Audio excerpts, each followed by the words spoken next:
Good afternoon, everyone. Good evening, actually. Even here at Rio, it's past 5 o'clock.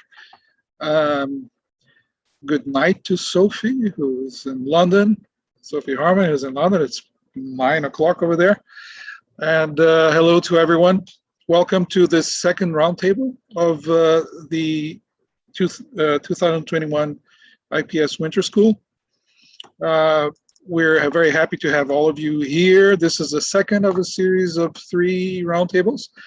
And today we're going to talk about the politics of COVID-19 and the global pandemic. We're very happy to have with us this evening Sophie Harman from Queen Mary University of London. Sophie is a professor of international politics in KMUL, and she researches a lot and publishes a lot on global health issues. So we're very happy to have her here. We thank you for taking the time, with all the time difference and the trouble to participate here in this roundtable. Unfortunately, via Zoom. So hopefully in person sometime in the future, Sophie. Sophie also does work on Africa, right, and IR, and has published also a lot on gender and feminism in IR, and also on film. She has a book on film, which is actually very good. So thanks, Sophie, for being here. We have with us also Jimmy Klausen from IRI-PUC Rio. Jimmy is a political theorist, and he does a lot of research on race and international relations, indigenous politics. Also, he's been thinking about the new right in Brazil. And correct me, Jimmy, if there's anything I'm leaving out of this. Thanks, Jimmy, for being here. He's been with the IPS Winter School for several years now. I think since he got here, 6 years, I think. Yeah, Jimmy, yeah.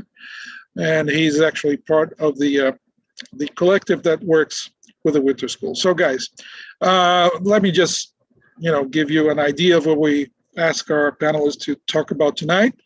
It's about the pandemic, but it's mostly a focus on global systems of governance, right? And how the pandemic has affected institutional arrangements, and international relations.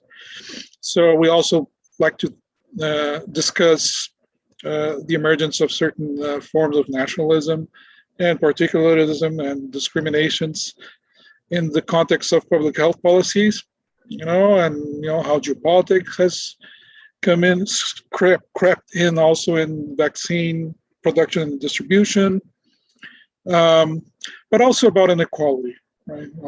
And how inequality has been accentuated, made more visible, perhaps, in the whole politics of sanitary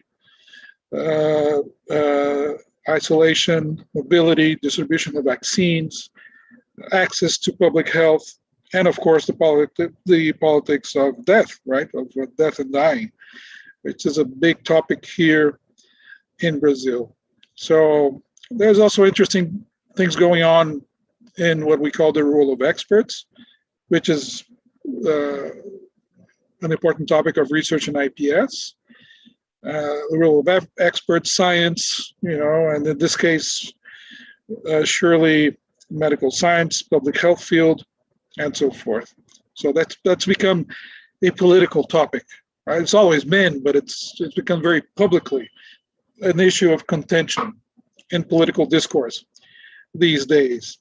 So that's also an interesting point, and there are other points we can reflect around during our discussion. So without further taking time from our much smarter panelists than what I can say about global health, let's give the welcome to Sophie, and she will speak first, and then Jimmy will take over, and then we'll open for questions from the public. Please, Sophie. Thank you so much, João, and thanks again for extending the invitation to me. It's a real pleasure to be here, and I really hope everyone is enjoying the winter school. I mean, I'm really grateful for people being here actually, because given the numbers in Brazil at the moment, so I was just checking this today, so 18.9 million cases of COVID-19, 528,540 deaths, and only 13.34% of the population vaccinated. I wouldn't blame you. It's late in the day. You've had enough of COVID, and actually probably it's the last thing on earth you want to talk about or think about. So I've had enough of it. So I'm completely understand if you feel the same. So thank you so much for joining us today. I'm not going to talk specifically about Brazil or different states' responses to COVID, or who's had a good response, who's had a bad response, what does that look like?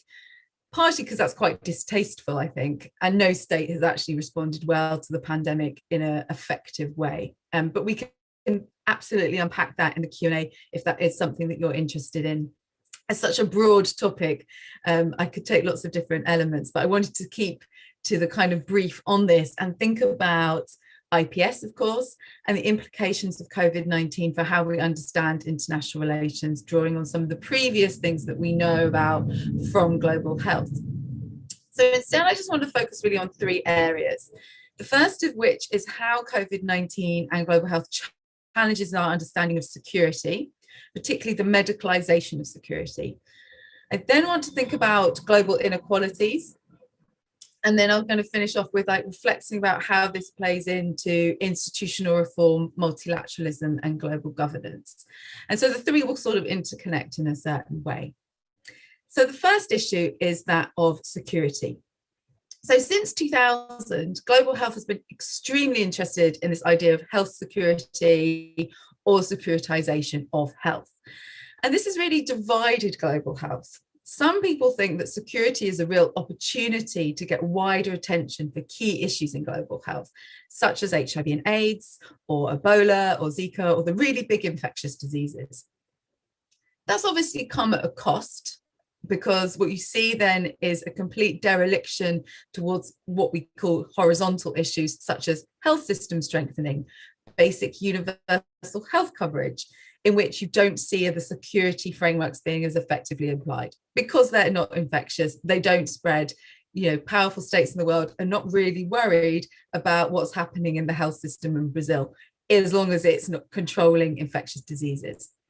So a consequence of this shift to really focusing on health security and securitization has led to lots of different actors becoming involved in global health. So lots of the security sector, the UN Security Council, most notably with the first ever resolution on global health, Resolution 1308, with regards to HIV and AIDS, as well as military actors, etc. And this has all been very interesting, and lots of things have been written about this, about the kind of is it really securitized? How do you desecuritize? How do you bring back that balance so you have much more kind of investment? What's it doing to the World Health Organization? Do we just care about surveillance? But it's missing a certain particular issue that you're now seeing, I think, COVID exposing very much so. So COVID-19 obviously shows that health threats and risks are a threat to international security. Global health people have been saying this for years in international relations. It would be amusing if it wasn't so sad, but I think about about a year ago, the Duck of Minerva did a post of saying, where was IR? Not looking at global health. And I think lots of global health people are like, we were here, you didn't come to see us at the top of the 58th tower at ISA, but we've been trying to tell you that the big one was on its way. But also that tells you about a huge disjuncture in the discipline as well, of actually where these health threats happen and occur. So whereas in international relations in somewhere like the US or Europe, health security seems like something that happens in other countries, it's not very acute, it's not as big a threat as, say, the environment or domestic or international terrorism. It absolutely is in those countries where you are susceptible to infectious diseases and poor healthcare for your insecurity. And that tells you one big fault line. As soon as you saw those actors in international relations saying, oh, hang on, why were we not looking here? It's like, because it didn't affect you. And now it's affected you, and you've become acutely aware of the type of inequalities, whether they're racialized inequalities, gender inequalities. These issues always existed. And you could see them throughout global health. They just came to the fore. They started affecting rich white people effectively. Anyway, I'm digressing. I'm getting ahead of myself. So this is a securitization debate. But increasingly in global health, we've been trying to look at these questions of the medicalization of security, which you can again see very acutely in COVID-19, and I think is much more topical than securitization of health. That's just happened. Medicalization of security has been happening actually for several years now. And it was Stefan Elber who really kind of came and captured the term. What I think is really important, specifically talking to IPS scholars, is that lots of this debate around medicalization often comes from sociology and anthropology. So it's the same debates about medicalization of society and the medicalization of public health as well. So this would be Ivan Illich's work, for example, on medical nemesis. And what Stefan Elber did was he took this sort of debate and said,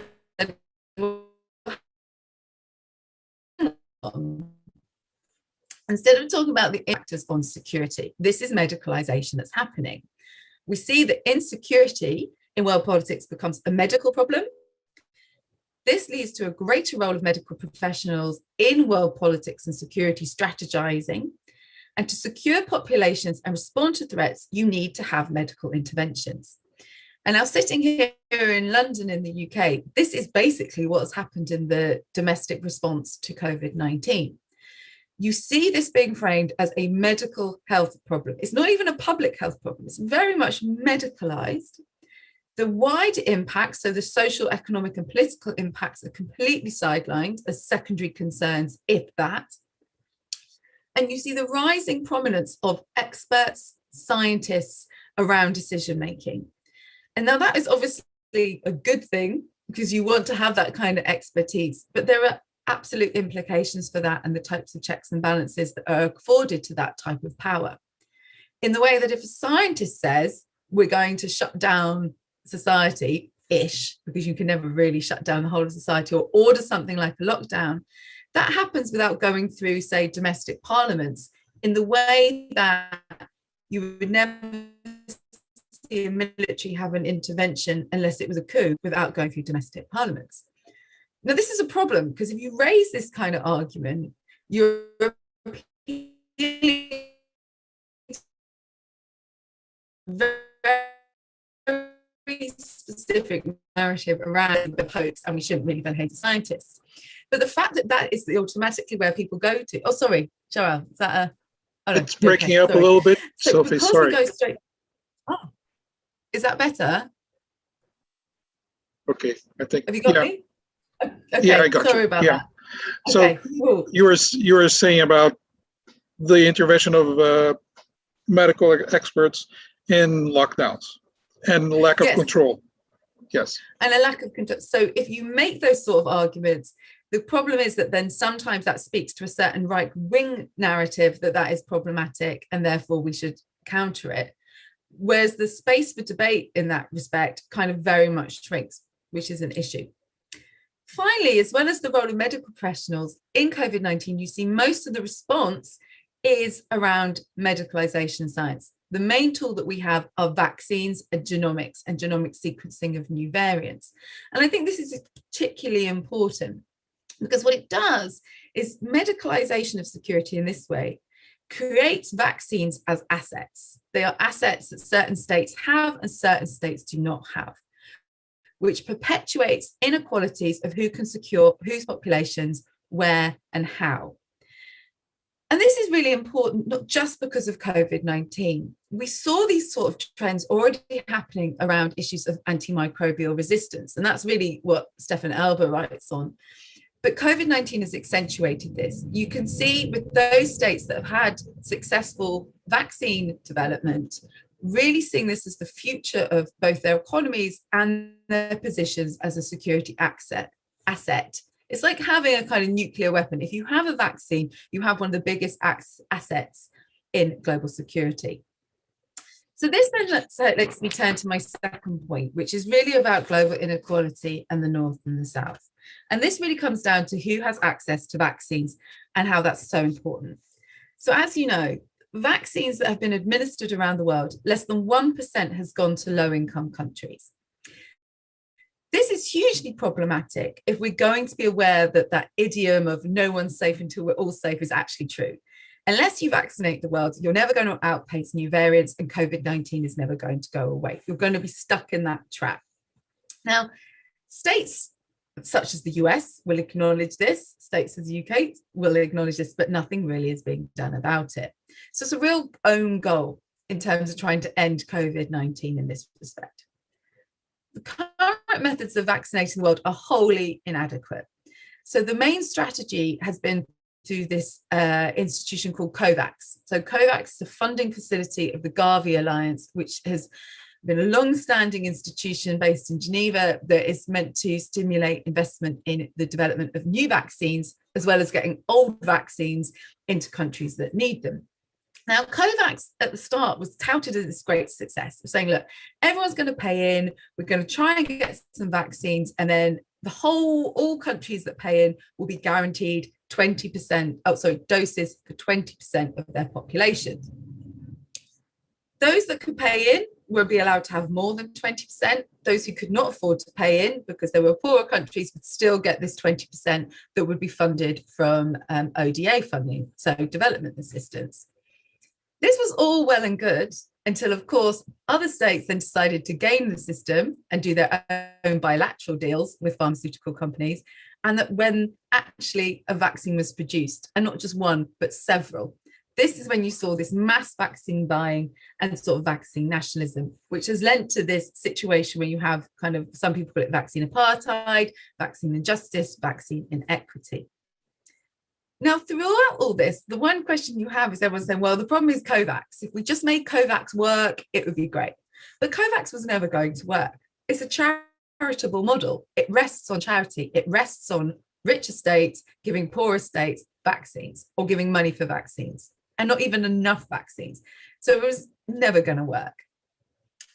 The alternative, of course, is allowing states to manufacture their own vaccines, to release intellectual property, which is obviously the big debate at the moment. What is extremely frustrating to me as someone who's worked on global health for years is this debate over a TRIPS waiver. So actually getting trade-related intellectual property rights waived or suspended for a period of time for COVID-19 vaccines. The idea that you have to ask for this is preposterous, because there is always already the loophole within the World Trade Organization regulations that allows this to happen. In the case of a health emergencies, states can issue compulsory licenses to make their own drugs, to make their own vaccines. We saw this at the height of the AIDS crisis. And of course, states know this. So you're having this kind of vaccine moment where states from the global south, notably led by South Africa and India, are really pushing for this change, to saying, right, okay, we just need to make our own vaccines. This is urgent. And those states in the global north saying, right, well, we're going to slow you down in institutional inertia. We'll debate it through the WTO. And when that fails, we say, oh, here is COVAX, this lovely mechanism that we have. For some people, this is a real decolonial moment. This is the moment where you're going to see our global south states going to actually split from these kind of institutions over vaccines.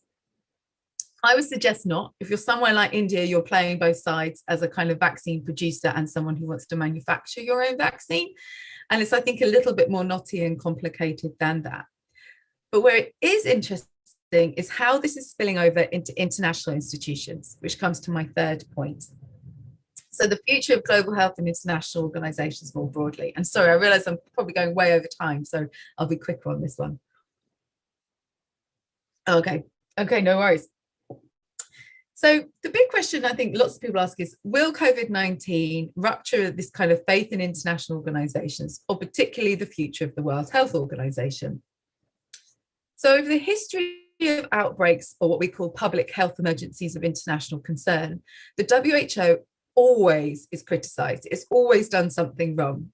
And then there's always a need to reform it. And then that always ends up with it getting more powers. So the more it messes up, the more powers it gets. Just happened with AIDS, it happens all the time. So it has problems with funding, but definitely not powers and tools and structures. And that's the big thing. We always had the tools and the structures to address COVID-19, just nobody actually did what they were told to do.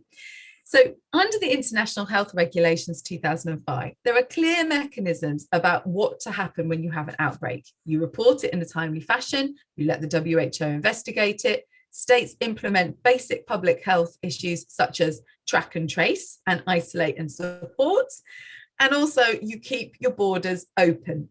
So it is very clear in the International Health Regulations that whatever you do not shut your borders, which, as we know, is now hugely contentious. It's contentious because across the International Health Regulations, even those states that were seen to have good public health responses in the first waves did so by shutting their borders. Those that had bad responses ignored the general guidance of the WHO of the public health mechanisms that were meant to happen. So it basically happens that if the WHO announces an issue as a public health emergency of international concern, that's the red flag to implement measures, right? That's when you lock down, that's when you do things. There were delays across the board. So ultimately you have these tools and no one actually listens to what the WHO is saying. So does that mean that the WHO has no use? Well, that's the issue. In this case, instead of the WHO being said you acted too little, too late, it's obviously getting bogged down in this whole issue of its relationship with China and this proxy kind of conflict between the US and China, which is waning slightly under the Biden administration, but not so much. So even though the Wuhan virus, WHO is colluding, they're of course doing their own investigations as to the origins of the outbreak. So really, what does that mean for the WHO? So what you see is more people saying, we need the WHO, we need to strengthen the WHO. And then there's that trend of ex-presidents and prime ministers in the world popping up saying, what we need is an institution to do X, which describes exactly what the WHO does. So the WHO is not going anywhere, and that's just a hobby of like politicians and whatever. What is interesting is this new position around the treaty around pandemic preparedness. So this came out of the World Health Assembly this year and was really being pushed by European states. Now, this treaty, again, is just another form of international law. So it's a soft form of international law. It replicates much of the things that happen within the international health regulations with a little bit more investigative powers. The issue, though, is that it's completely coming about to distract from the vaccine debate. So it's sort of like, okay, that traditional dead cat. So everyone wants to talk about vaccines in the World Health Assembly. So instead, states say, no, let's talk about this pandemic treaty. Difference is global South states are onto this. They understand that this is what's happening and they're not taking the bait. There is a question of who is the WHO actually serving at this time? There is a need for institutional reform and they're not backing these kind of measures without some give over vaccines. So while vaccines might be playing out in the WTO, COVAX, WHO, you're seeing it now spilling over into the wider infrastructure and architecture around global health. So you might see a challenge to the status quo in this respect. And what is interesting about health, and I always say this to my students, is it's one of those areas where these sort of David and Goliath type fights actually work in favour of the smaller state. We've seen this with HIV and AIDS. Things that we thought were impossible became possible. And I think that's also really true. Finally, when we look at the future of institutions, I'm developing some work at the moment with my colleague Sarah Davis from Griffith University in Australia about the role of science and expertise and independent investigations into the COVID-19 outbreak. And that's not because everybody I meet everyone I meet in the street, not in the street, I don't go around talking to people in the streets, but you know what I mean? If you meet someone in a coffee shop, you tell them what you do, they all want to ask me, was it a lab leak? Did China create this? Anyway, it's not just on the internet and the deep recesses, everyone actually thinks it. And I think what is really interesting is I don't really care about that. I mean, I sort of do, but I don't really. But the fact that China allowed one of the first independent investigations into its sovereign state, even independent, we can take that apart, by an international actor. And I went to a panel about this with the investigators who were sort of like answering Q&As. They didn't answer my question. I said, what was there an agreed protocol of what you would say if you did find out that it was a lab leak? And they didn't answer that. But right at the end, one of the investigators said, everyone was talking about China and someone, he just said, well, can you imagine if this was the US? There's no way they would let an independent team from the WHO in. And that's sort of what got me thinking about this. You have a team of scientific experts who have been appointed from the WHO to go and investigate independently, yet they are obviously political actors. And this, I think, has a very interesting insight into the role of science experts, not just from this, where I started around the medicalization of security, but what that actually means for multilateral institutions and these constructions of knowledge, science, and the liberal world order. So I think I'll stop there, but just to summarize, some things to watch, I think, for international relations and scholars of international political sociology is definitely the increased and sustained medicalization of security and insecurity, a reignition of social justice debates between the global north and the global south that will be actually expressed within multilateral institutions, and seeing kind of potential voting blocks in that respect. And then within these institutions, this tension over the role of science and expertise in international relations. Thank you. Thanks so much, Sophie. It's really, really interesting. Thank you. Jimmy, up to you now. Hello, everyone, and thank you to João for the invitation. I'm glad to be preceded by someone who, by Sophie, who is much more steeped in the actual global politics now. What I'm going to do is a kind of genealogical or historical view, which starts rather arbitrarily, as international relations does, with Thucydides. So I'm going to share with you,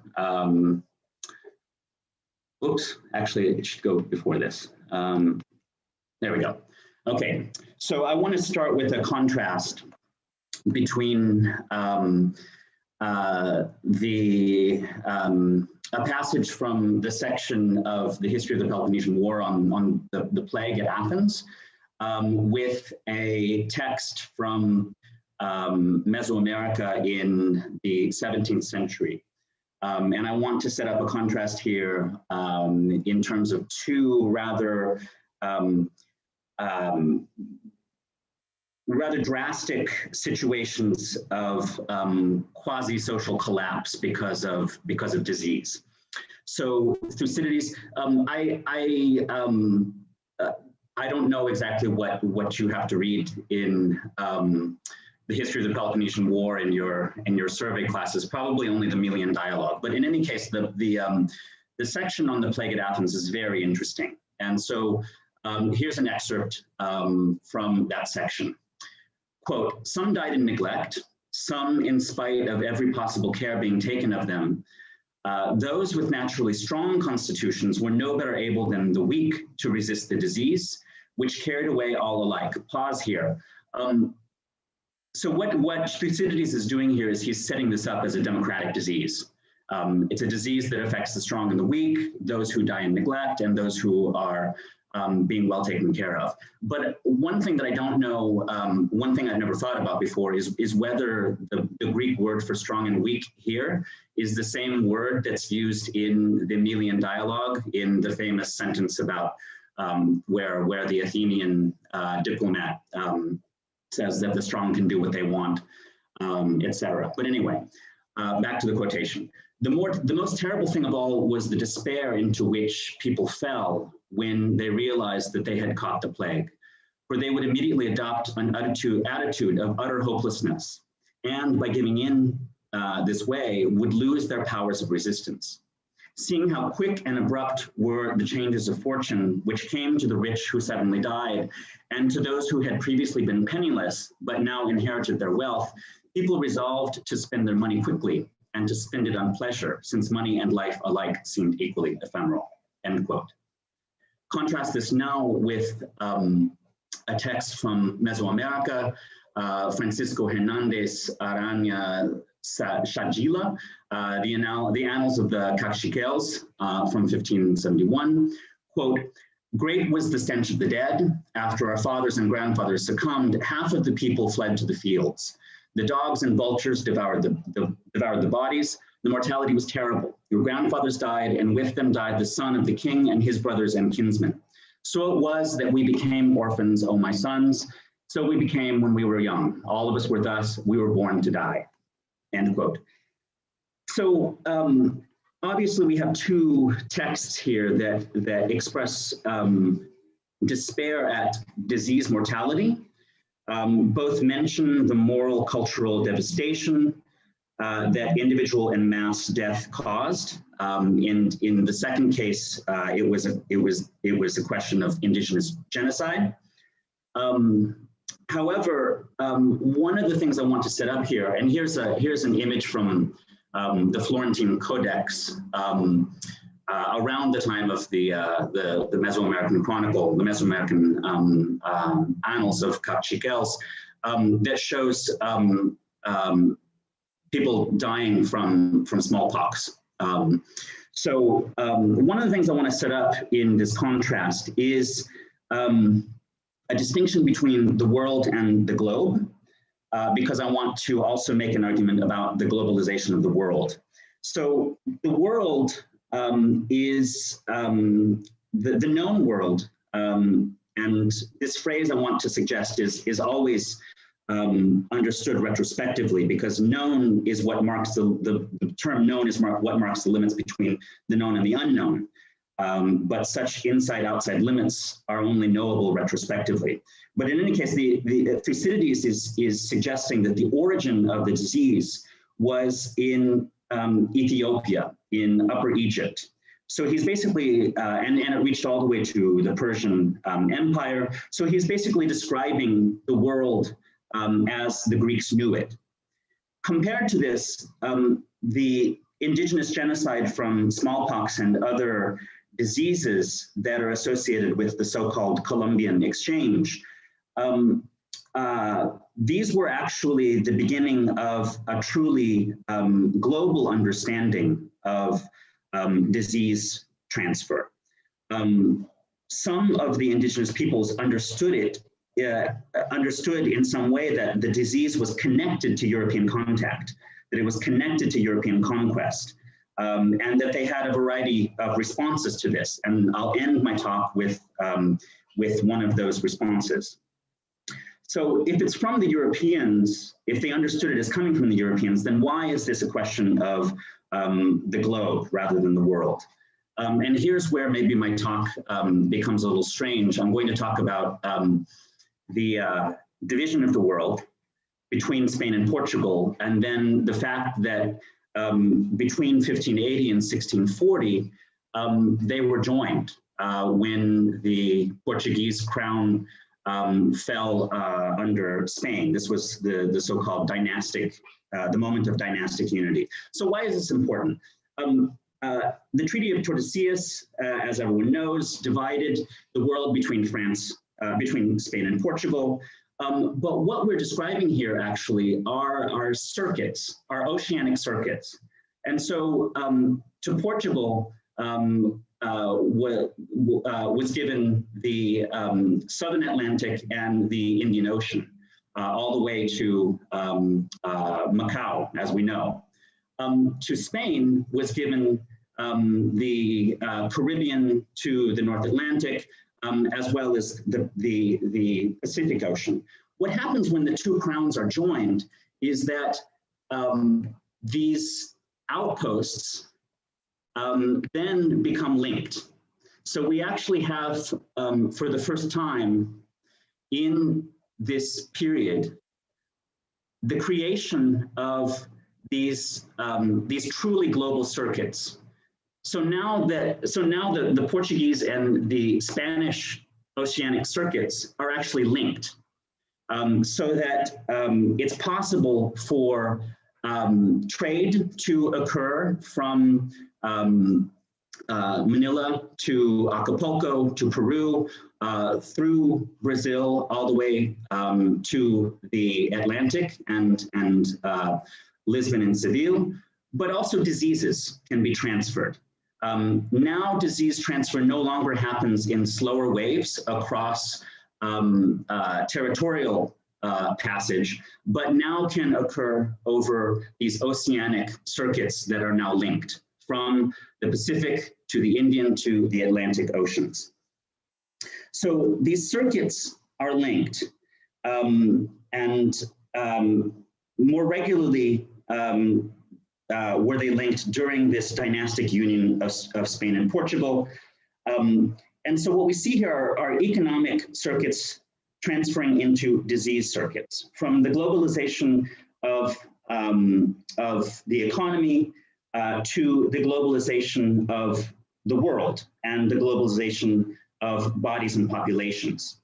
So what I want to suggest here, being inspired by an interesting work of history by William McNeill called Plagues and Peoples, is that we have, because of these oceanic circuits, the linking of these oceanic circuits, the slow establishment of herd immunities across these oceans. The globalization, what we also have is the globalization of the body through the globalization of disease experience. So all of you who exist today are descendants of people who survived these waves of disease, from smallpox to yellow fever, etc. So all of the sharing of diseases from the so-called Old World to the New World and Oceania killed off enormous numbers of people, but you as survivors have what we can basically call globalized bodies or globalized disease experience because of the linking of these oceanic circuits. So the linking of these oceanic circuits is the linking of economic circuits, is the linking of processes of herd immunities, is the linking of worlds of disease experienced populations. So this is what I mean by the globalization of the world. The world as a set of experiences is now truly global. It now actually covers the entire area of the globe. And so what we see here is the globalization of bodies and populations. So obviously there are internal variations. Obviously we could draw on Foucault here and talk about overlapping or encompassing curves of normality in terms of the herd immunities established in these in each of these overlapping circuits. But in any case, I do want to emphasize that there's the possibility now of the globalization of disease experience, and not just the creation of herd immunities across continents through territorial transfer. So now I want to move on to, oddly enough, Kant. As you all perhaps will remember, Kant talks about three forms of right: ius civitatis, or public right, which is associated with republicanism, publicity, deference among citizens among citizens and between monarchs and subjects. Ius gentium, international right, which is borders / sovereignty between states / nations. And ius cosmopoliticum, cosmopolitan right, which is associated with connections and hospitality between communities and visitors / guests. Now, how do we understand Kant's division from perhaps a perspective associated with IPS? I want to suggest that basically this division is an attempt to deal with the consequences of the globalization of the world and the globalization of bodies and populations. Recall that Kant is obsessed in The Perpetual Peace with the idea of humans spreading across global space which is now understood as finite because of the roundness of the earth. But Kant describes this in a universalistic idiom. he criticizes European empire, but he still talks about these three kinds of right, these three forms of right in universalistic language. And so in this sense, I want to draw on a concept by the late anthropologist, Haitian anthropologist, in fact, Michel Rolfe-Trouillot, from his article, North Atlantic Universals. Quote, by North Atlantic universals, I mean words that project the North Atlantic experience on a universal scale that they themselves helped to create. North Atlantic universals are particulars that have gained a degree of universality, chunks of human history that have become historical standards because they are rooted in a particular history. Because they are rooted in a particular history, they come to us loaded with aesthetic and stylistic sensibilities, religious and philosophical persuasions, cultural assumptions ranging from what it means to be a human being to the proper relationship between humans and the natural world. So by drawing on this concept of North Atlantic universals, I think we can see that this schema of Kant is shot through with inequalities, asymmetries, power relations, uneven vulnerabilities, despite the universalistic language of Kant. So cosmopolitan right is never just simply the straightforward encounter between communities and visitors / guests. And international right is not simply the meeting between the bordering between two equally sovereign states or nations, but rather there are inequalities, asymmetries, power relations, and uneven vulnerabilities. Okay, so what does this tell us about the global politics of COVID? What I want to suggest is that policies, official or unofficial, or perhaps in the case of Brazil, the absence of policy of producing the absence of policy that thereby produces herd immunity, vaccine nationalism, vaccine diplomacy, the closing of borders, all of these seemingly perhaps opposed alternatives are all organized by North Atlantic universals, whose horizons were sketched by Kant. That is, commanding publicity and deference in the case of certain kinds of authoritarian proposals or lack of proposals to produce herd immunity, the enforcing of borders, the managing of connections in public health, etc. All of these are actually in some ways within the horizon of North Atlantic universals that were that I want to suggest were sketched by Kant. However, non-European peoples generated resistance to these North Atlantic universals, and these resistances were so strong that Kant had to incorporate them into his definition of hospitality when he's discussing the jus cosmopoliticum, the cosmopolitan right. And so here I want to quote Perpetual Peace, quote, hospitality, hospitableness means the right of a foreigner not to be treated with hostility because he has arrived on the land of another. The other can turn him away if this can be done without destroying him. But as long as he behaves peaceably where he is, he cannot be treated with hostility. The right to visit, to present oneself for society, belongs to all human beings by virtue of the right of possession in common of the Earth's surface on which, as a sphere, they cannot disperse infinitely, but must finally put up with being near one another, end quote. So a couple of things to notice here.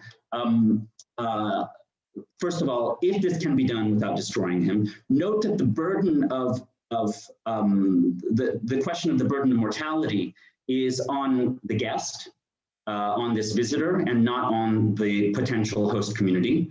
So there is a question there of what kinds of vulnerabilities Kant was thinking about. He was certainly not thinking about the kinds of vulnerabilities of say, indigenous peoples in the Americas and Oceania, in terms of being more exposed to, more vulnerable to virulent kinds of smallpox and other so-called old world diseases.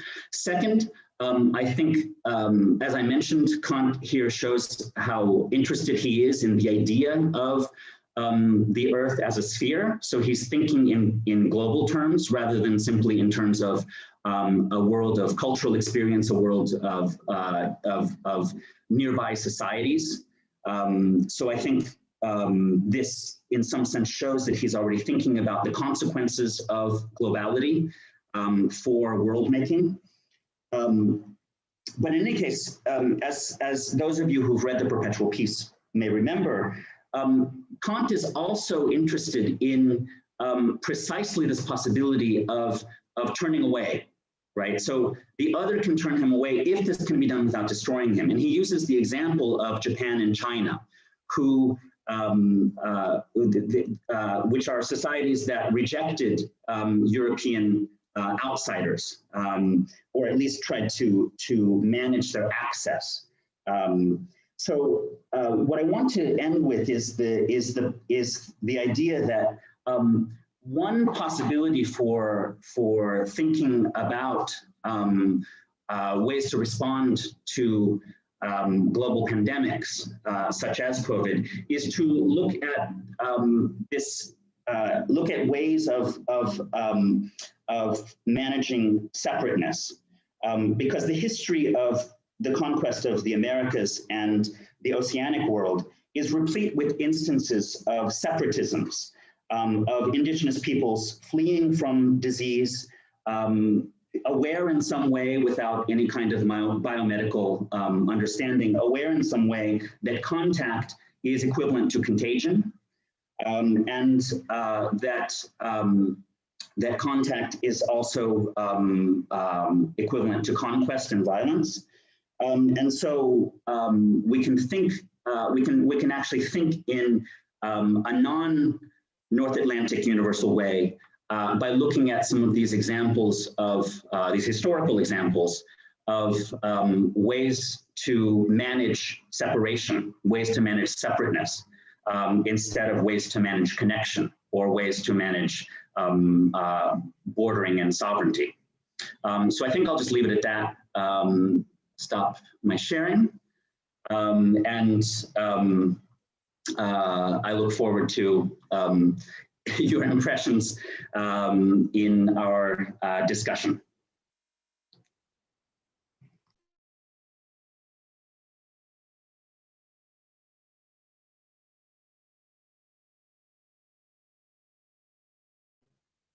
I think we may have lost João.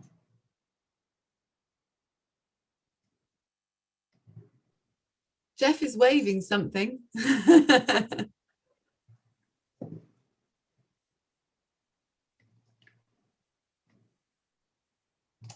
Okay, can you make me host? Because João has a very unstable interconnection today. So he dropped out of another one. So if you make me host, I'll host the round table from now onwards until he is back. Otherwise, I was waving because I'm not a host, I couldn't speak. Well, I could speak, but you wouldn't hear me. Let's put it that way. I think these were two very exciting, interesting presentations. They're very different, but I think they work into one another as well, because I touched on some questions. But what I would do is, I have some questions, but I'm going to come back to this. I'll ask them at some point. But as we do, let's open the floor first. What you can do is put up your hand. I think we should just not use, we can use the chat as well, but I think it's easier if you put up your hand if you have a question, and then we go from there. It's a bit nicer than me having to read. Okay, who wants to start? As in any roundtable, I'll be quiet for a little bit until somebody feels the impossibility to stay quiet.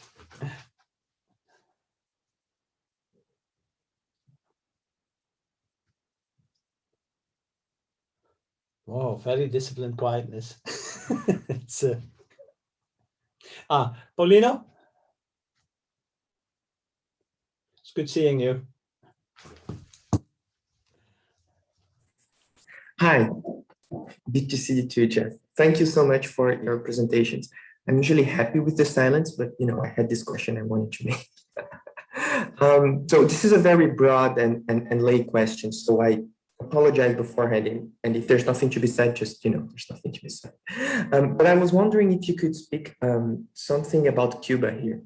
I'm thinking particularly Cuban medicinal and vaccinal internationalism as alternatives to the regimes that Sophie spoke about, but also at least some of the dimensions of the international imagined by Kant that Jimmy spoke about. So if there are resonances here, I say it's a big question because I know very little of this, but I think it's important. So thank you. Let's take Christopher's as well. Shall we do that? Yeah. Chris, okay. Christopher, you're muted. I don't, oh, hang on. Do I need to unmute you?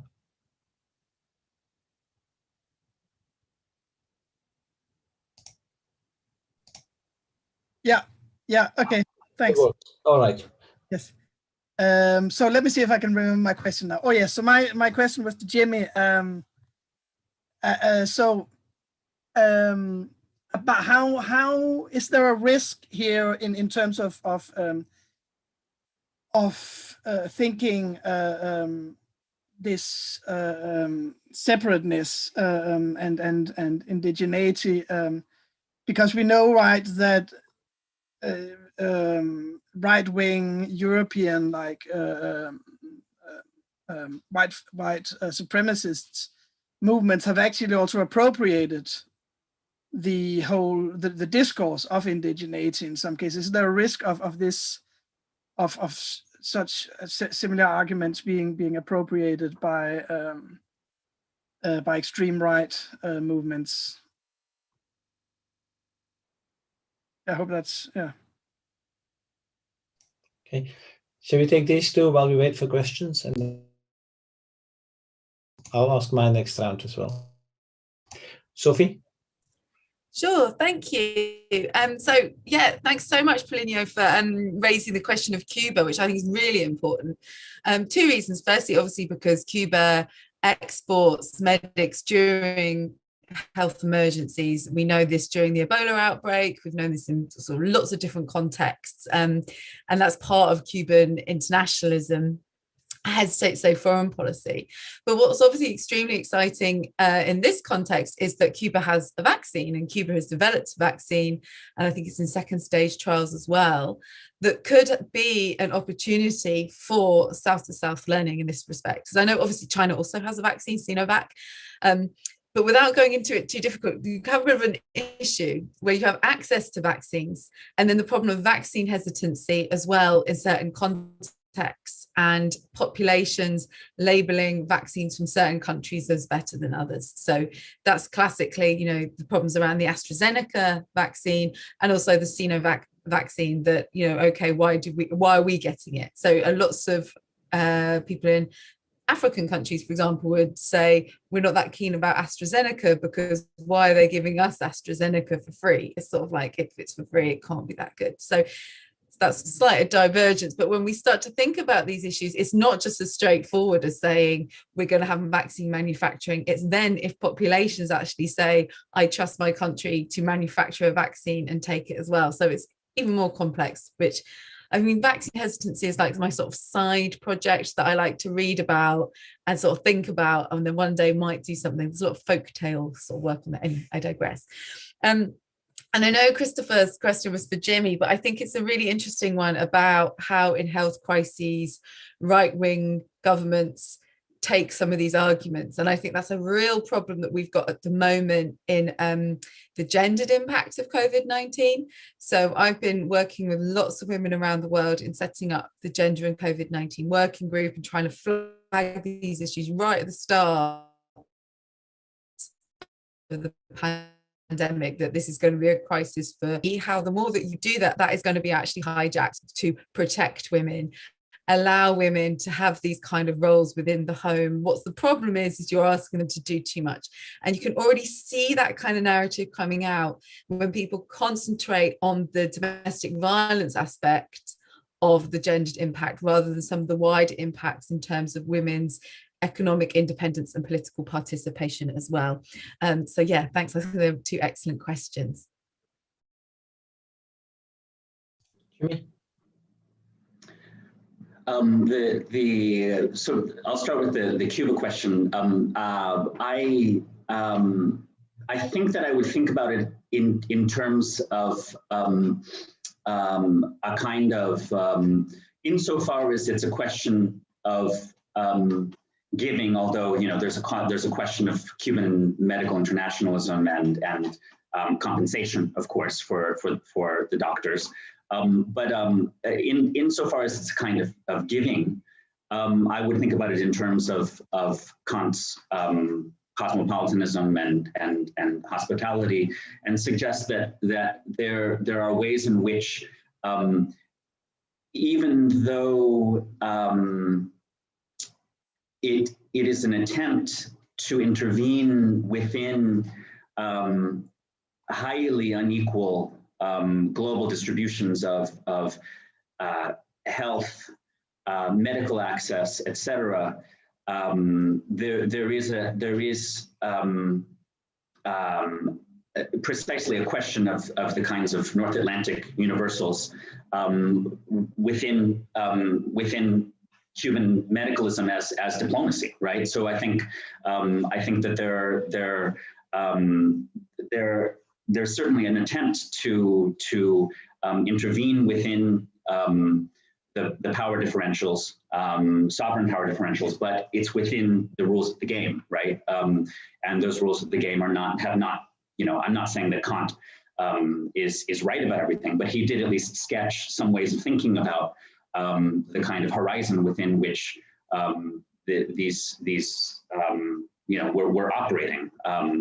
So as for the question of right wing, especially I think white supremacist appropriations of nativeness, I think here again we should think about the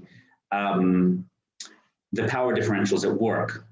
It's not the same thing to make a claim for separateness, separatism, when you are part of a community that is for all intents and purposes racially dominant, right? Versus separatism's when you're part of a community that's not. And we can go back to Malcolm X here. Malcolm X in the famous speech, The Ballad of the Bullet, tried to make a distinction between separatism or separation and segregation, right? Segregation is where those who are dominant politically separate you, segregate you, and separatism is when a non-hegemonic community, a dominated community, an oppressed community, tries to exercise some agency over its own links or absence of links with the communities that surround it, the communities with which it's in contact, right? So I think here we should say that that what might look like something equivalent to what I called a North Atlantic universal might in fact not be. I mean, so there's a superficial resemblance, but there are, you know, once you trace out the implications, the genealogies, there are very different kinds of politics at work in the two cases. And I think one key word is that's interesting that you used, Christopher, is appropriation. These are, I mean, the new right is successful because it's appropriating language and politics from non-dominant communities, right? It's appropriating the language of post-68 in order to make its claims, right? So that's in part exactly what we have to pay attention to. These are appropriations, and that's not to say that the origin was better, but it is to show that there's a tracing at work. There is literally a Foucauldian genealogy that we could make where something has been appropriated and flipped. It's been subverted in new circumstances in order to try to, in order for a particular political actor to try to benefit in some way, right? And that the history of these appropriations is also the history of new violences, right? So I think that's how I would think through your question. Thank you. João, do I continue sharing? Do you want to take over again? I can continue. It's not a problem.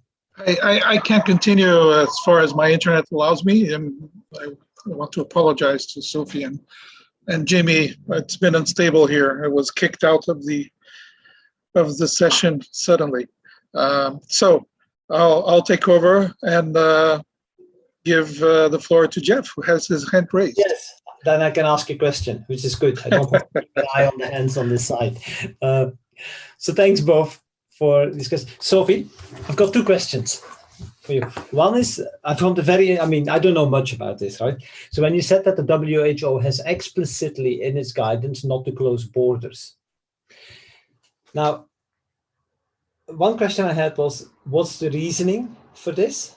And secondly, does that also mean that they are against containing, like lockdowns and so on? And so they don't use containment strategies, territorialized or spatial containment strategies.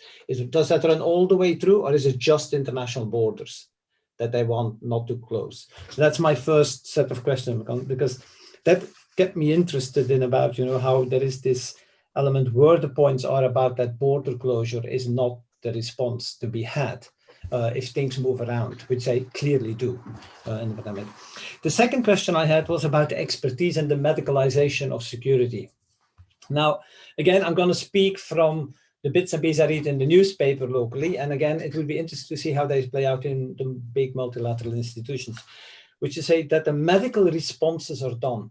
But there is here in the UK, there seems to be quite a lot of negotiating and, well, we can call it struggling, bargaining, I don't know what you call it, where behavioral psychologists are involved about nudging people into particular kinds of behavior. Now, you can call this medical, but that's not what you mean, I think, with medicalization, right?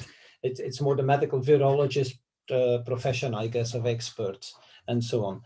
I assume that I don't know who sits on all these committees, but there is more experts at play than the medical, and there seems to be in places, as usually is in these elements, that the experts are in contestation with one another. And so there is an element and outcome negotiation. So I was wondering, whether that plays also out in the multilateral. Therefore, the medicalization of security is a process, but it's not, when you look at the institutions, how the experts are working, but they're not all medical experts who are actually setting necessarily the agenda. Or I might be wrong, maybe they succeed in indeed setting the agenda. Jimmy, I've got a question as well, which is not related immediately to global health and so on, but in some way it is related. When you speak about the globalization of the world, when you do the map, because the two crowns come together, when you look at the map, it is already a map of the global, as if life is about the continents, right? But for example, I was reading recently stuff about, the emergence of cities and civilizations and so on. And one of the major problems in this that one assumes now is that cities and civilizational centers, that we usually study in history, were very short-lived very often, 50 to 100 years max. And one of the reasons, there were complicated reasons why that was, but one of the reasons was that they were very prone to diseases, famines, and that kind of stuff, because they're alive. But people would leave, which was the major problem, of course, of the power centers, because people would just go. So no more taxes, no more things, workforce, nothing, and the cities collapsed.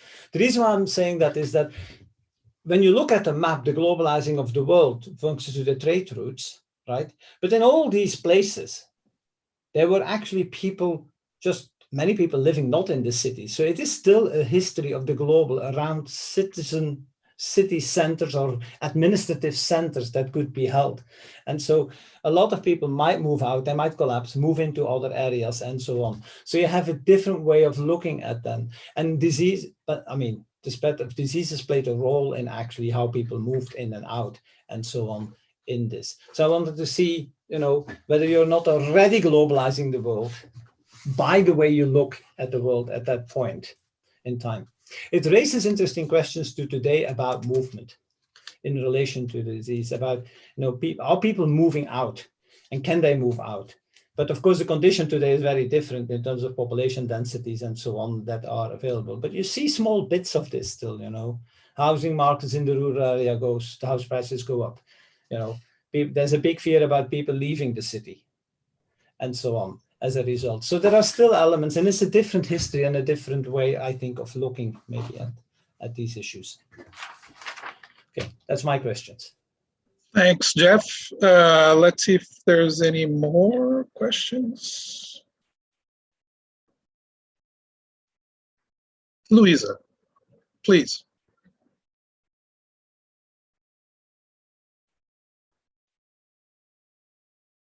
Why we have to unmute? I had that problem. Yeah. Thank you. There you go. Everyone. Yeah. Thank you for the opportunity. Congratulations on everyone's panel. It's been excellent. I don't have a question, but I have two topics I would like to hear you about. The first one is about the common politics within the new rights and their discourse about the global pandemics. There's been a new form of reaffirmation themselves in front of a new danger and weaponizing people against a new common threat. Like we've seen in World War II, we saw Hitler fabricating fallacies about Jews being the ones to blame for Germany economic problems. And now we have been seeing presidents as Trump and Bolsonaro point out the Chinese as the fault upon the pandemics. I would like to hear about the consequences of now this new uprising in xenophobic attacks against the Asian communities in those countries, and what's going to be used in IPS about it. And another topic in which I would like to hear the panelists talk about it is the media treatment about the pandemic situation in different countries.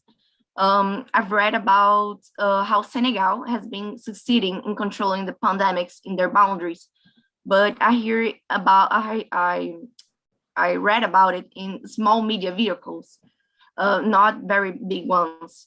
It seems that to me, the only histories that we hear about Africa and global in general, the global South, in those central media video vehicles are stories about tragedy that fit the Eurocentric and global in Anglo-centric narrative about the failing systems of global South. So I would like to hear about it a little bit. Thank you very much. Thank you, Luisa. Who wants to go first? Sophie or Jimmy? Happy to go first. Unless Jimmy, you please. Want...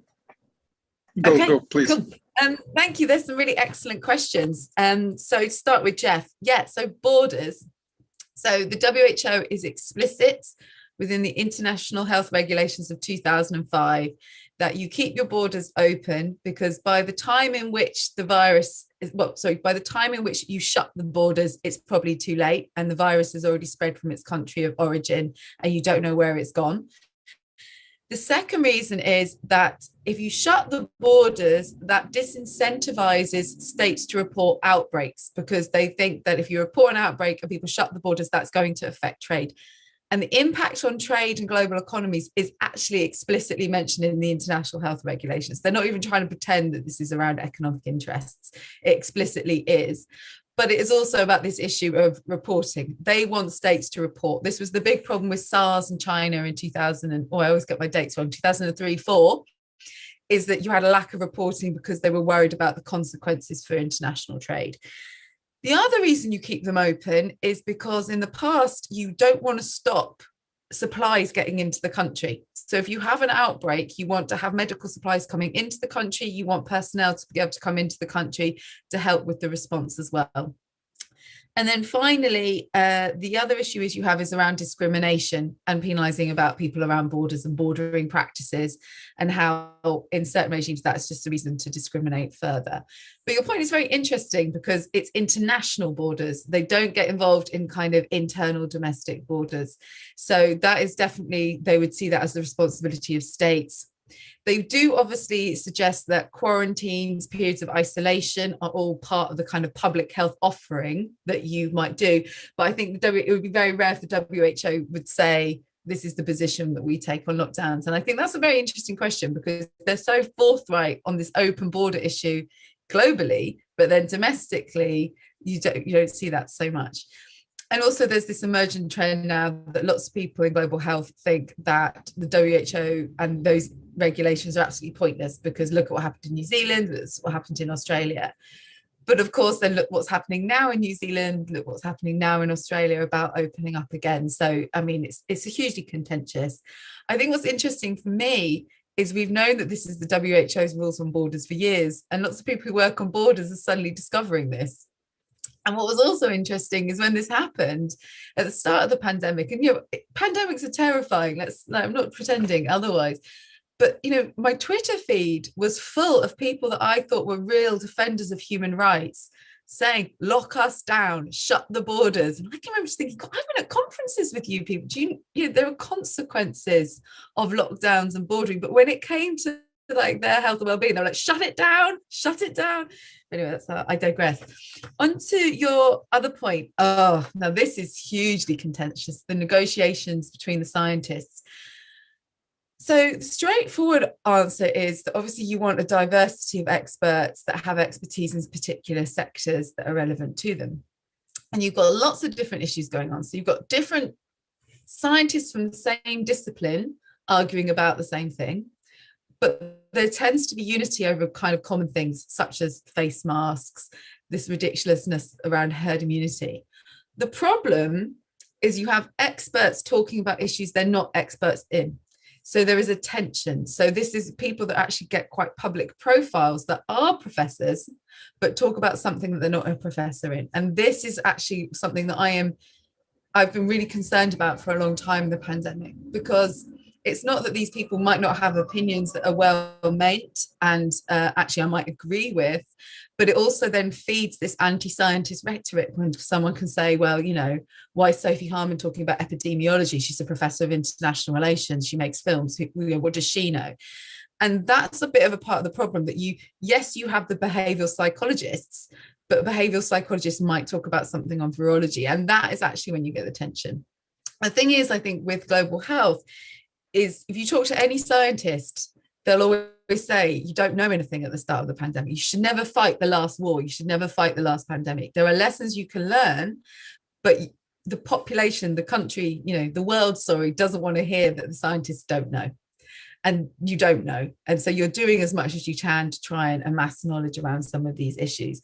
But it's absolutely fascinating the way that in the UK we have SAGE and independent SAGE and people signing letters for the Lancet. And then, but if you look at them and who they are, they're not all scientists. So it's very interesting. And I know these people. So it's, for me, I'm like, what? Why? Yeah. Who? Why? The other issue is also within governments, the scientists that they rely on and trust. So here in the UK, we had a advisor to the Prime Minister called Dominic Cummings, who gave a testimony. And it seemed that when the panic happened, they just reached for the people they knew, clever guys, they work in tech. Whereas actually in the UK context, we have lots of experts in health emergencies and public health who weren't being engaged. Instead, they were bringing people in to apply different knowledge to these issues. So, I mean, yes, I'm not going to bore you. Expect a paper. That's all I can say. We're going to write a fun paper about it. And then Louisa, your point, I'm going to come to your second point first about the media treatment. This is really fascinating. And if you're interested, if you go to the Mile End Institute, I did a video with Simakai Chikudu from the University of Oxford around perceptions of Africa in the COVID-19 response. Because you're quite right. A country like Senegal, that also has quite a heavily militarized healthcare sector, has a really effective response. What is maddening to me is this expectation that the response in Africa is going to be awful, when actually, if you want to see who's done pandemic drills, surveillance systems, public health, how to do track and trace, you need to go to these countries where actually you've had recent outbreaks. So, I mean, obviously, Africa is a vast continent. But for me, coming back to the experts question, I'm always staggered to see how you didn't have experts brought in from Sierra Leone, from the DRC, who can say, right, this is how you do effective community behavior change communication. This is, I mean, you can say it's a different context, but basically trying to tell people to change their behaviors and wash their hands. It might be context specific, but there are some very similar principles around that. So you're quite right. We just kind of look at the failings, and I feel like there's a media hungriness just to wait for this to explode in Africa. And that won't be the fault of public health interventions. That will be the fault of not having access to medical technologies and assets like vaccines. But yeah, you're quite right on that. And then your other point around discourses around pandemics and weaponizing. I mean, yeah, of course, that's deeply, deeply worrying. And I think this is why I'm coming back to these wider questions of how we actually all participate in that in ways that we're not really, you know, complicit with or sure about, in the ways we judge people who we think are, you know, not wearing their mask on their chin. It's not just about weaponizing it against certain populations, which is really a concern, but also how we judge other people and their actions as well, and turn against each other the longer that this goes on. You know, what next? Do we turn against bus drivers because they have to go to work and drive the buses, or medical professions?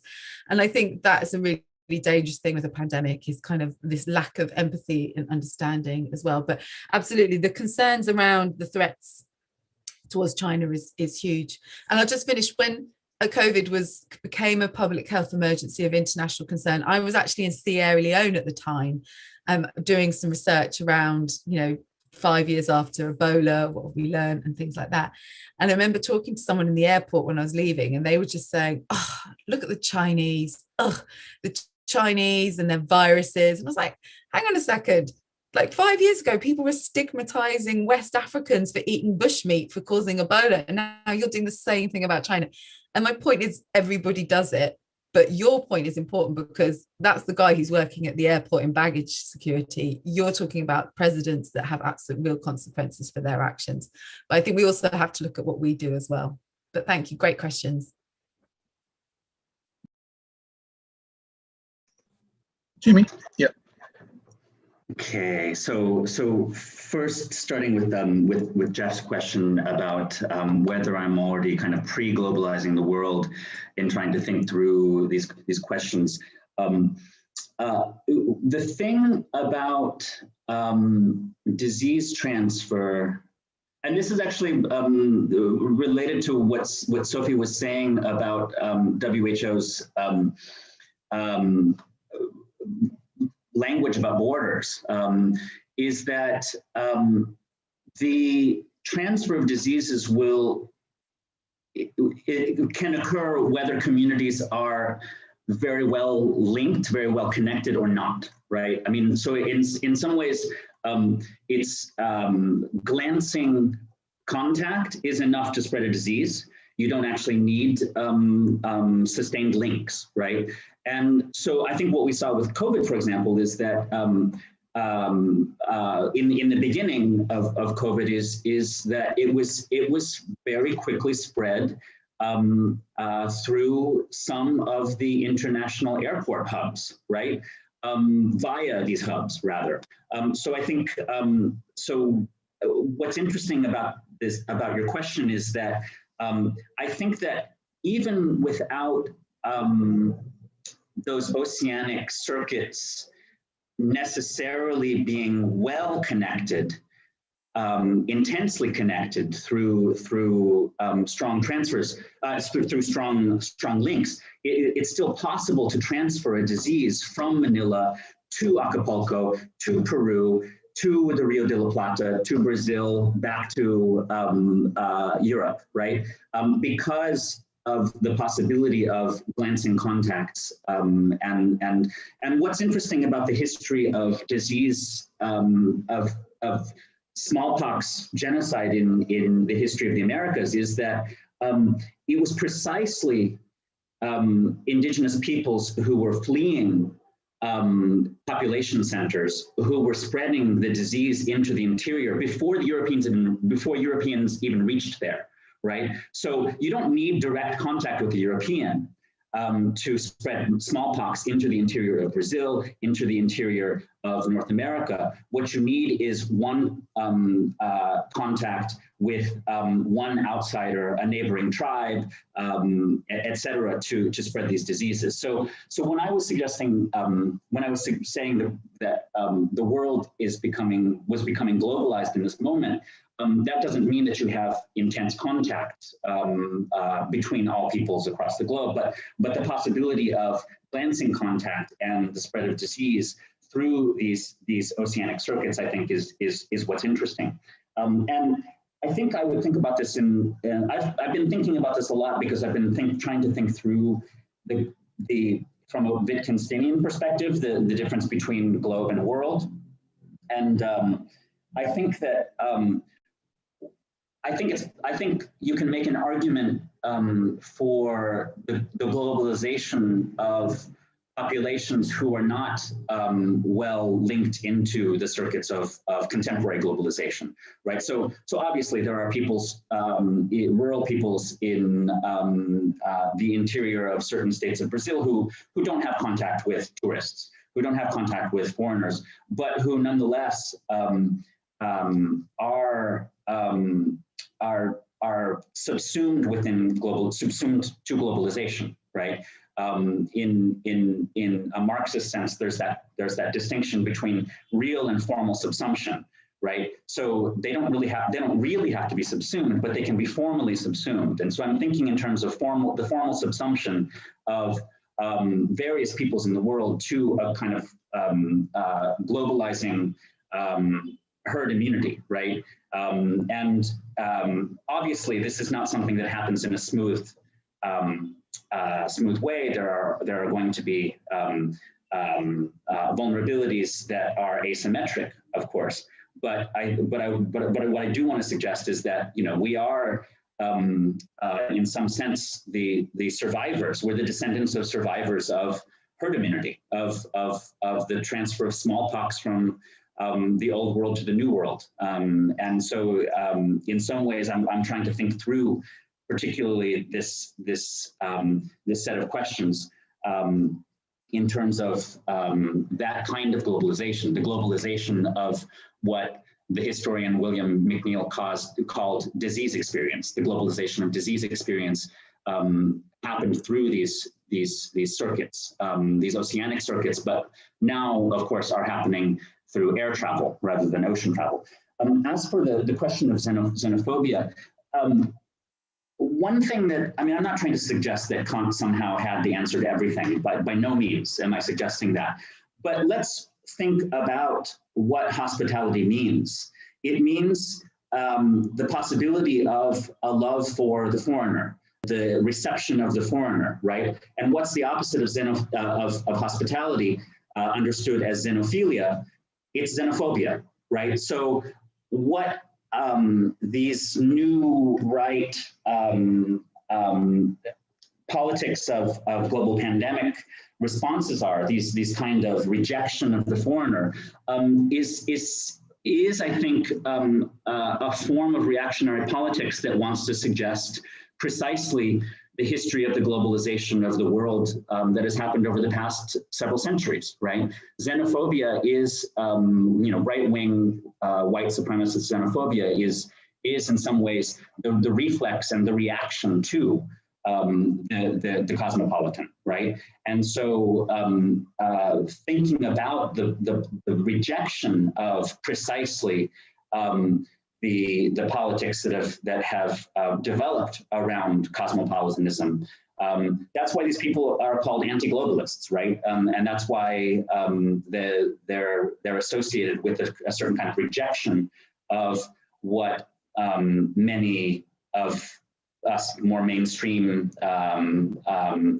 people in terms of our politics, not fringy people in terms of our politics, want to think of as the kind of world order that we want to live in, right? The kind of world order that is not going to reject foreigners, that is not going to blame foreigners for the supposed origin of a disease, right? So I think that thinking about xenophobia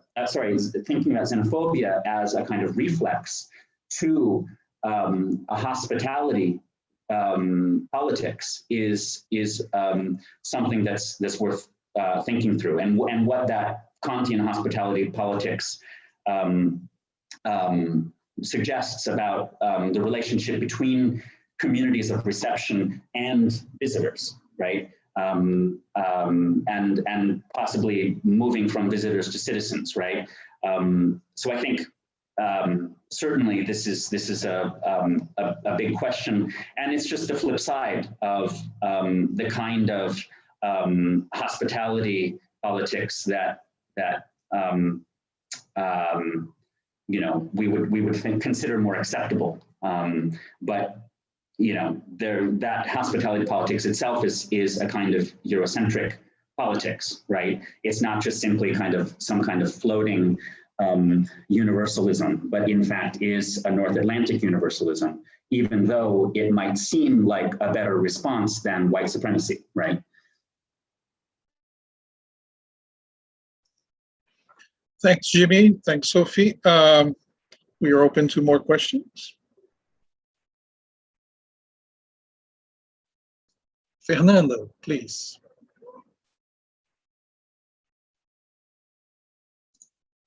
Oh, okay. I unmute, right?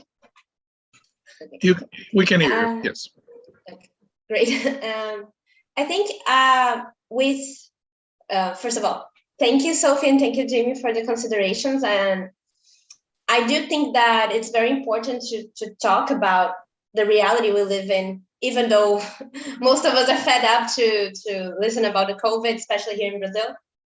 But one reflection that I would like to hear from you, it's about that moment that the word as a whole is coming through, which is opening up again. Because I feel that with the vaccines, we have this eager to come back to normal. But I feel that with this pandemic, that it was definitely unique for my lifetime at least, and with people that have lost, I think everyone lost someone, or at least know someone who have lost someone in this moment. What I think what I'm trying to question is how to come back.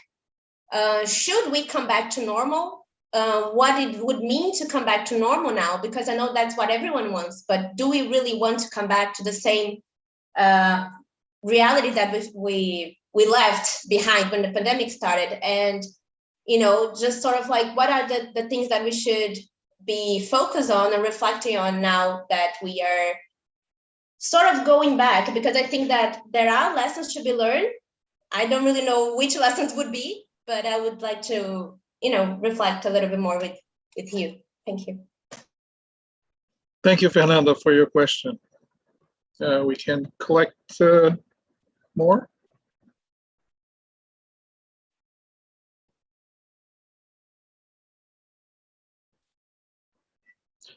Okay, well, I'll actually have a question, if you allow me.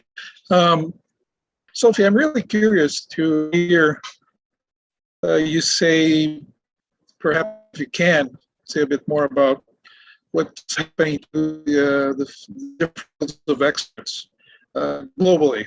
That's, you know, because here in Brazil, it's very disorganized. The field of public health here in Brazil was a very strong one, very robust. They were very connected to the WHO, to, you know, kinds of global networks in public health.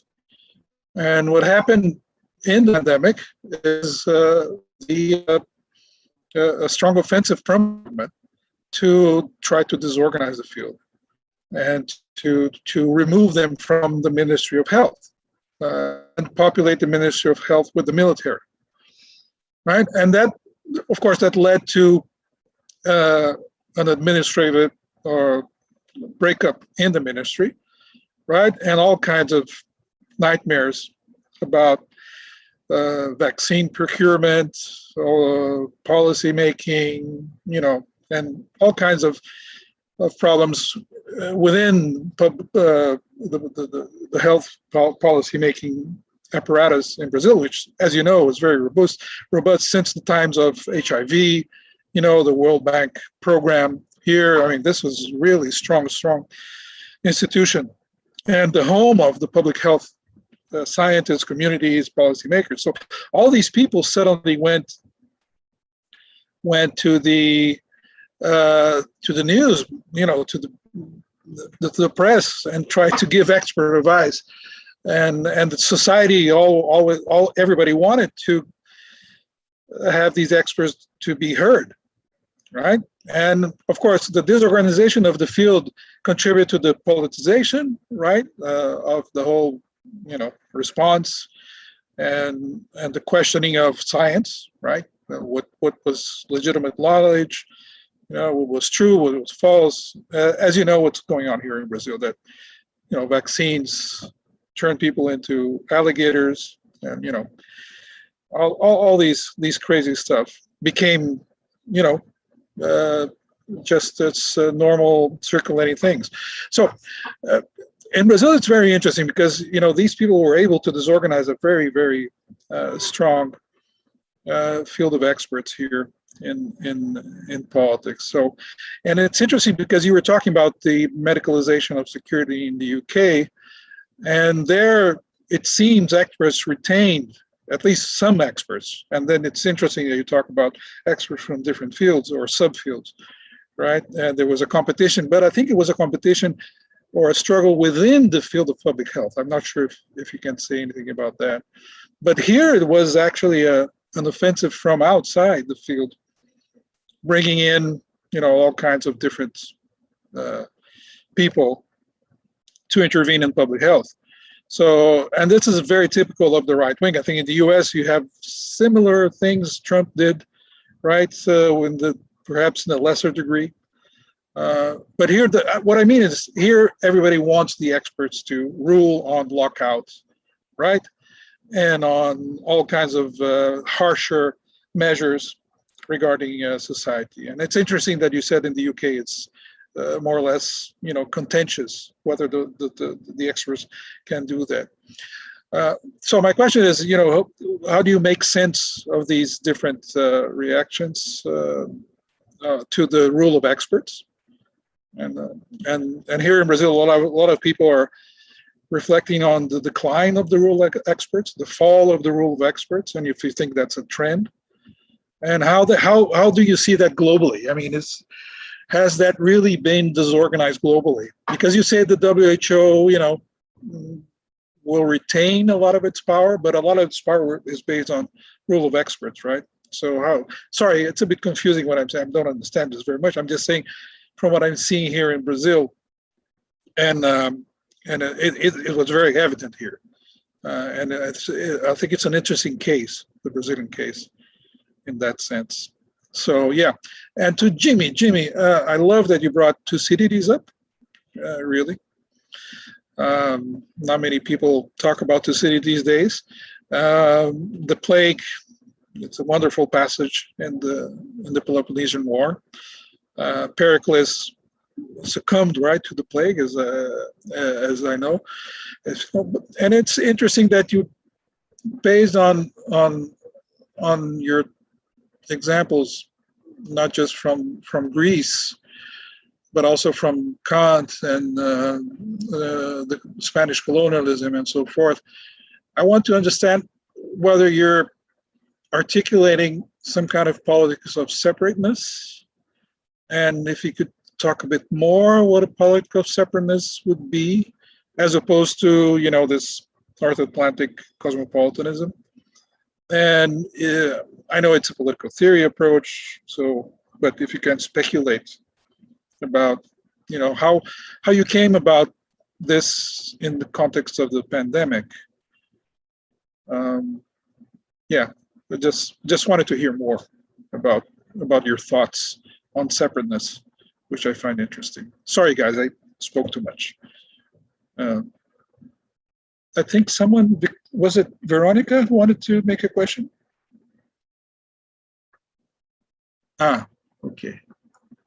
Okay, no, okay, Veronica wants to make it. Well, next round, I'll have Veronica make her question. Please, guys. Yeah.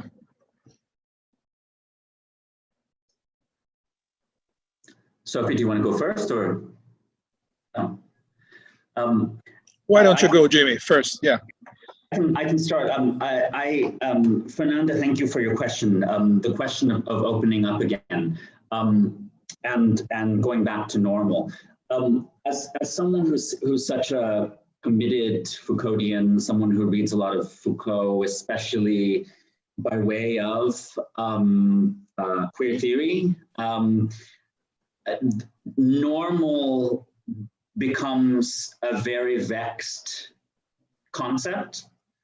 So when people, want to go back to normal, want to get back to normal, want to open up, I pause and I ask, okay, what does that mean? What are the consequences of that? One could go to the first two lectures in Security, Territory, Population, where remember that Foucault is making a distinction between or among, and he's talking about health, he's talking about disease, responses to responses where you exclude, so where cities exclude, have a policy of excluding lepers.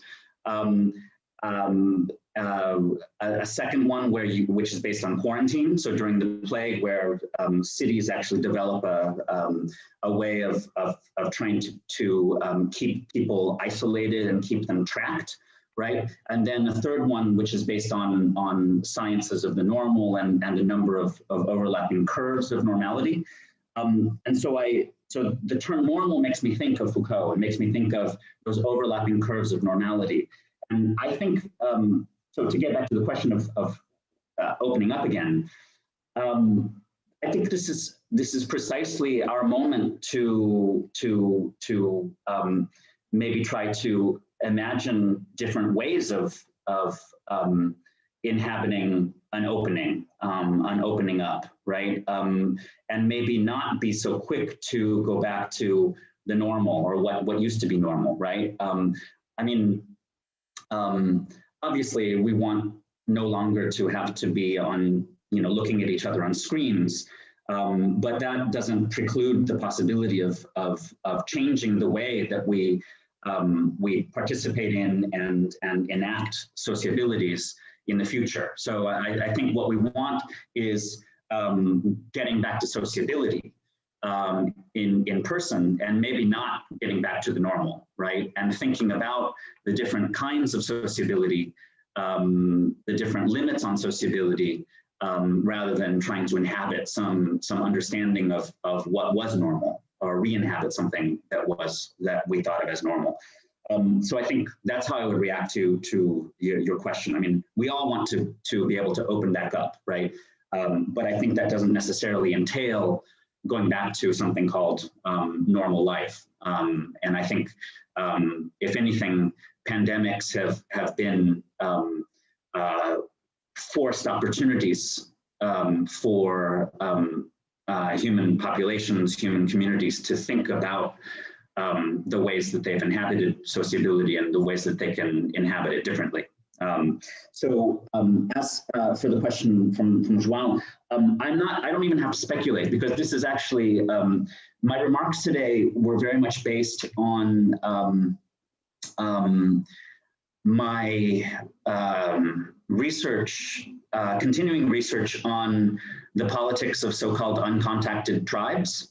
And it's actually, I thank Sophie very much for introducing me to the term, the medicalization, or the concept of medicalization of security, because precisely one of the arguments that has been made about indigenous communities and their vulnerabilities to outside diseases is that they need to be forcibly contacted by outside communities, by agents of the state, with medical staff, right? Because the idea is that indigenous peoples having been isolated, or isolated indigenous peoples, isolated indigenous communities having been isolated from the surrounding communities, are more susceptible to virulent strains of influenza and can die from things that for us might just be a sniffle, but can because they don't have acquired immunity, can have much more virulent expressions, right? So some anthropologists and public health experts have made the argument that isolated communities in the Amazon, isolated communities in the western part of the island of Papua, in isolated communities in the Andaman and Nicobar Islands off the coast of India, that these communities should be forcibly contacted with medical staff accompanying in order for them to be part of the wider community. And I think that this obviously raises a lot of questions about politics, consent. I mean, you know, consent being obviously a very liberal, a term from a liberal idiom, right? But questions around agency, self-determination, and if these communities are in fact trying not to be contacted, right, are in fact fleeing from contacts, then I think that there is a certain level of respect that should go into that, and that a forcible securitization a forcible medicalization of their security is precisely the wrong response. So this is something I've been thinking about for some years now, as I'm trying to think through this book on precisely the politics of so-called uncontacted tribes and the biopolitical aspects of this global politics of the uncontacted. So that is obviously just an extreme example, but I think that what's interesting is that indigenous communities in Brazil that are not uncontacted are still trying to manage their relations. They're creating cordons sanitaires so that they don't have to have any COVID disease transfer, right? So there are ways of managing separateness and separatism that go everywhere from being uncontacted or self-isolating to the managing of separateness. And so I think precisely the question of COVID has brought these questions to the fore in a very interesting way, but that go beyond simply questions of public health, but actually have to do very much with questions of political self-determination as well. Thanks, João. And also, Jimmy, I mean, we were talking before this, you know, welcome to Global Health, Thucydides, Foucault. We just do this all the time. So I feel like we could be your people. I think we are your people. And we are one people. Sorry to be Kantian about this. So in response to those questions, I'm just actually going to start with João's question first. And I'm really pleased you raised the legacy of public health and sanitation expertise in Brazil, because, you know, up until recently, we sort of had a joke in global health that these things would be trialed in Brazil, then kind of taken over to Washington, manufactured, changed a bit, and then applied to Africa in terms of AIDS policies, cash transfers, all these kind of things. They all got piloted in Brazil. And what's important about that is that that's a nice story-ish, but public health has always been in contention with governments and politicians. Public health give politicians inconvenient truths that they don't necessarily want to hear, things that the public doesn't want to hear. And they're issues that can quite easily and quickly be weaponized by a variety of politicians, be it around tobacco control, sexual and reproductive health rights, or alcohol consumption. It's all kind of an easy way in which you can turn, you know, populations against the public health experts. And I think what's similar across the board in terms of the kind of role of expertise is this sort of grabbing what you know. So the politicians are going to the experts or the people to solve the problems that they know or familiar with. So that, I mean, I haven't looked at this systematically, but I was thinking about it when you were speaking that, you know, Bolsonaro is going to the military. He's a military guy. He thinks the military can handle this. He's going to get rid of the public health people who are telling him what they don't want to know. But then what's interesting about the public perception is that actually it doesn't mean that expertise is, you know, we've had enough of experts. It's actually the contrary, because the people are saying they want the experts, they want to see them on TV, they want to see them what they have to say. Everyone is plotting their own graphs and talking about R numbers and prevalence rates and all this kind of stuff. But people want experts until they don't. So I think there's a temporality to it, until experts are telling them what they don't want to hear. So a time in which the government feels out of control, okay, this is when we're going to implement these measures, until, oh, sorry, is my internet okay? Yeah. Am I okay there? Any nods? No, you're back. Hello. Okay, okay. You're cool. back. You're back. You're back. So I'm back. So in this sense, people want an intervention from experts because they are the experts, they're the adults in the room, until they've had enough of what the experts are telling them. So, you know, there's a temporal shift. And I think it'd be really interesting if anyone's looking at these kind of, that kind of, when that happens, because I think that's a really fascinating cross-country case study that you could do on kind of the politics of experts. I don't have time to do it, but if anyone is looking for a project on this call, I think that would be a really good one. And then Fernanda, yeah, such a, I mean, this is kind of like a depressing point to end on, but the pandemic is not over. You know, we're not even halfway through. And so this whole, we're going back to normal, we're opening up for people living on the other side of the world as well.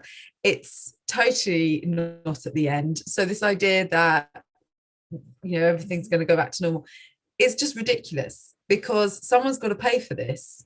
And someone's got to pay for the costs of the measures that have been implemented. That's not going back to normal. It's not even a new normal.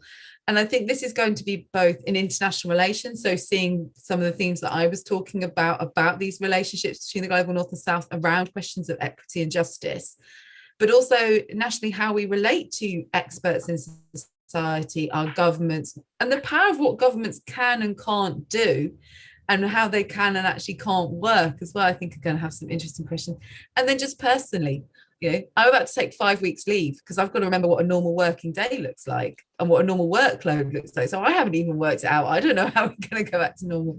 But I think it's about how we sort of redraw. I mean, we've talked a lot about boundaries and borders, the borders in our lives, where everything seems to kind of blur much more. And I think that's going to be a very interesting response. And yeah, nothing makes me more cross than this idea that it's over and we're all going to get back to normal and we're all going to go to the beach and everything's going to be fantastic. I mean, that's the problem when you work in global health and global public health. You always sound like a massive killjoy. But ultimately, I think that is a real problem. It's a convenient political narrative to say that everything's great when it absolutely is not. Oh, that's such a bummer to end on. Sorry, but you know, we always combated big outbreaks in the past. We will come together again, ish. Great, Sophie. Thanks so much. I think we can now come to a close. This was a great discussion. I wish we could do more, of course. I want to thank Sophie so much for being here today. I mean, really interesting stuff that we should go back to. Just to also remark that Sophie is also a filmmaker, right, Sophie? Yeah. And so if anyone wants to visit her page, you'll see that she does all kinds of stuff. I mean, you will want to be Sophie when you grow up, I guess, and you see her page. Thanks.